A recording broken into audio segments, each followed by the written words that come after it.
Okay, so do you ever get that sinking feeling when a video production quote lands in your inbox? You know video is powerful, you've seen other nonprofits make a real impact with it, but the costs, they can feel like sometimes like a complete mystery, right? Well, what if I told you a whopping 72% of donors say that they're very likely to donate after watching a video about the charity's work, which makes sense, right? Because in a world where trust is low, video significantly boosts donor confidence. There's also a study that shows that nonprofits using video generate 54% more leads. So the potential is huge, but that mysterious black box of expenses can stop your most important stories from ever getting out there. So stick around, because today I'm prying that lid off the box and we're gonna break down every dollar from the first spark of an idea to the final applause-worthy cut, so you can finally budget with confidence and get your stories told. Before we jump into the numbers, let's be really clear. Video is not just a nice to have anymore. It is a vital, necessary tool for connecting with people, getting them engaged, and inspiring them to act. Think about it. Videos that show real emotion make people 84% more likely to respond. For your organization, that means more donations, more volunteers for your cause. Plus, landing pages with video see up to an 80% jump in conversions. And for every dollar spent on video marketing, nonprofits often see a return of about $7. That's a pretty powerful return on investment. But to tap into this power, you have to understand what you're investing in. Many nonprofits will shy away from video because they're worried about crazy high costs or hidden fees. Others will jump in without a clear budget, which leads to stress, bad quality, or projects that never even get finished. This video is all about empowering you. When you understand where the costs come from, you can make smarter decisions, negotiate better deals, find ways to save, and ultimately create amazing videos that help your mission without breaking the bank. Of course, knowing this stuff isn't just about power, it's the key to unlocking incredible potential for your organization. So we're gonna cover everything: pre-production, which is the planning, production, the actual filming, and post-production, what happens after all the filming, plus those sneaky hidden costs, and most importantly, how to save money every step of the way. All right, let's start at square one, pre-production. This is the all-important planning phase. Skipping or rushing this part is a classic mistake that almost always means bigger costs and more headaches later on. Think of it like building the foundation of a house. If it's not solid, everything built on top of it will be shaky. So what actually goes on in pre-production, and what are the costs involved? First up, there's the concept development and strategy. When we're working with our nonprofit partners and creating their videos, this is where we figure out their goals. We figure out what they want this video to be and who they're trying to reach. What is the main message? A lot of this looks like us brainstorming with them, having brainstorming sessions, doing deep research, a few meetings where we ask questions, and along with them, together we kind of figure out what is it that we want out of video.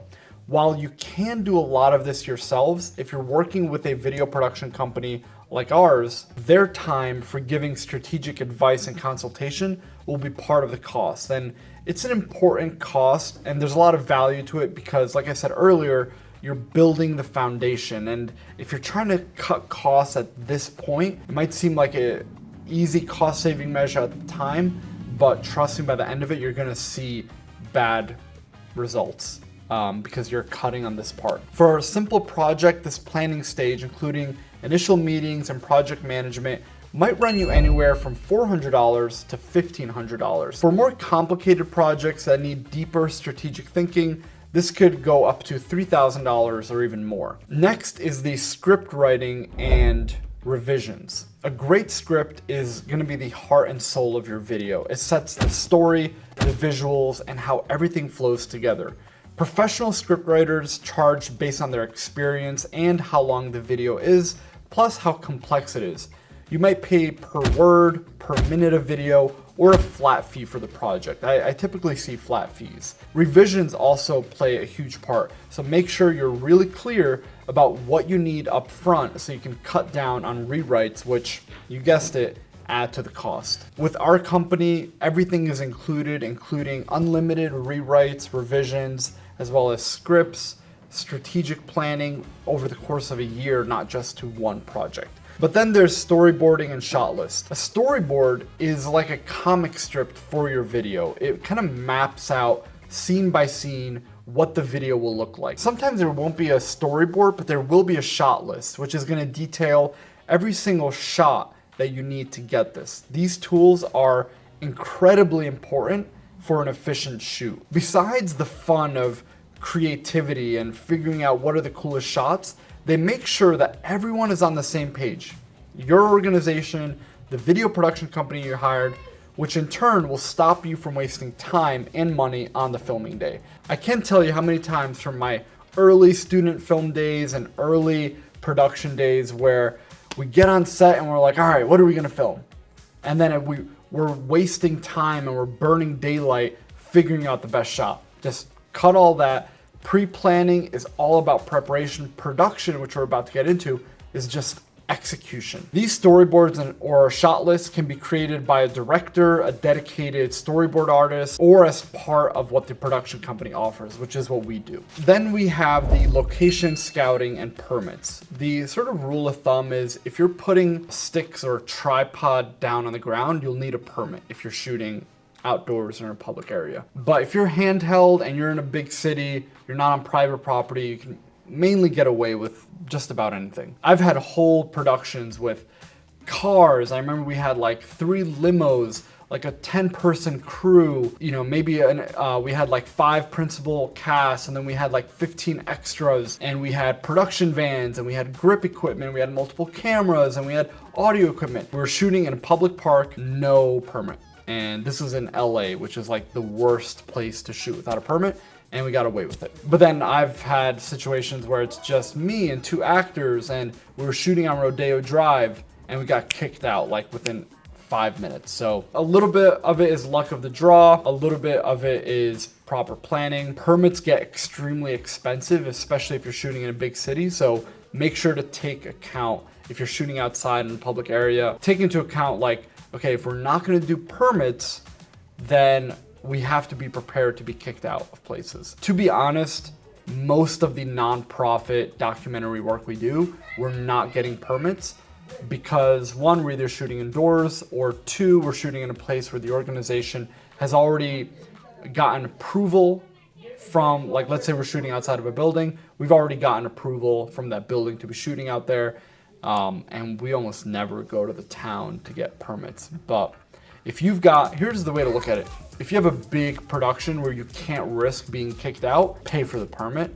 You'll probably also need to pay for a police presence. Let them know you're a nonprofit, and you should be able to get a discounted rate.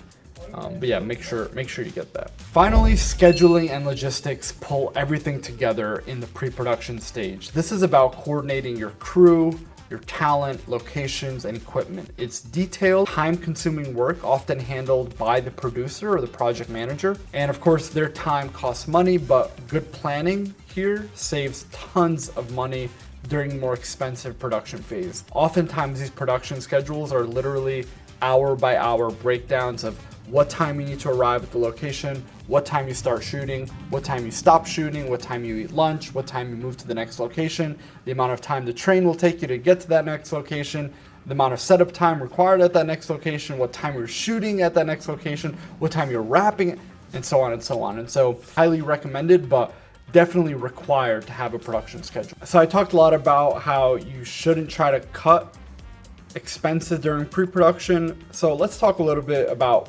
what you can save in pre-production. So in pre-production, you could spend time to save money. Seriously, the more detailed your plan, script, and storyboard are, the smoother and cheaper your production will be. So for example, can you use skilled volunteers for early script drafts, or to help find free or low-cost locations in your community? Maybe even a local business will let you film in their space for a thank you credit in the video. You can get creative with the locations that you shoot at. Also, whenever hiring a production company, we offer unlimited revisions, but make sure you have that conversation with them up front so you can agree on the number of revision rounds for scripts or storyboards right at the start to avoid things getting out of hand.